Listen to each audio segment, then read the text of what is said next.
In this video tutorial, I'm going to share to you on how you can fix the error 0x8007042c for Windows Update or Firewall on your Windows 11. So let's get started. Go to the Windows search bar and type CMD. Click on Run as Administrator on the right pane. First thing we can do is to turn on Windows Defender Firewall and make sure that the Windows Firewall service is running by running the commands.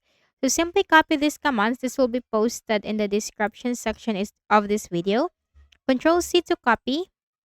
So copy everything and then paste anyway. After the last command, hit enter and then type exit. Hit enter.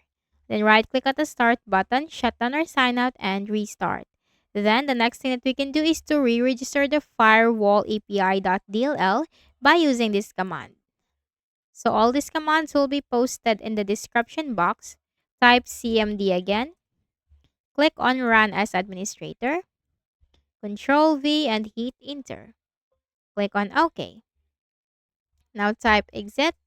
Hit enter, then right click at the start button, shut down or sign out, and restart.